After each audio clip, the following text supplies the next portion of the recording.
આજે એક અતિશય કરુણ અને ન કલ્પી શકાય એવા દુઃખદ સમાચાર મળ્યા.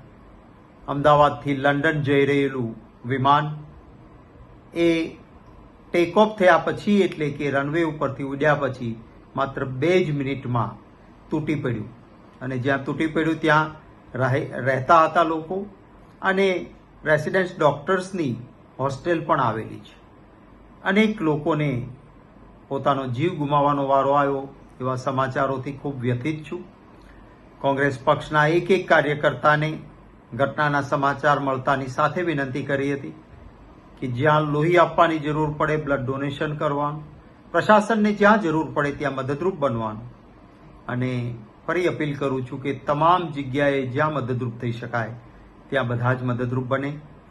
વિસાવદર અને કડીની વિધાનસભાની પેટા ચૂંટણીઓ ચાલી રહી છે.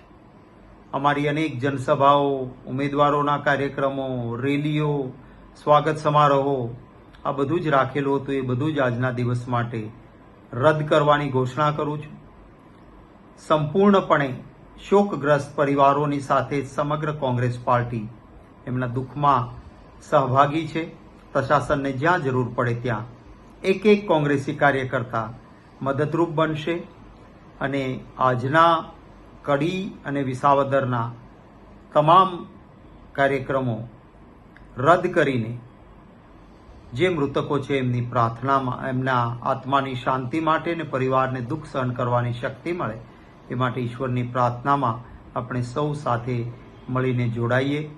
જે પ્લેન તૂટી પડ્યું છે ત્યાં રેસિડેન્સ ડોક્ટર્સની હોસ્ટેલ હોવાના કારણે ત્યાં પણ જે નુકસાન થયું છે, ત્યાં પણ લોકોને તકલીફો આવી છે. સાચો મૃત્યુઆંક તો હવે આવશે, પરંતુ એ સૌ પરિવારોના દુઃખમાં સહભાગી થાઉં છું.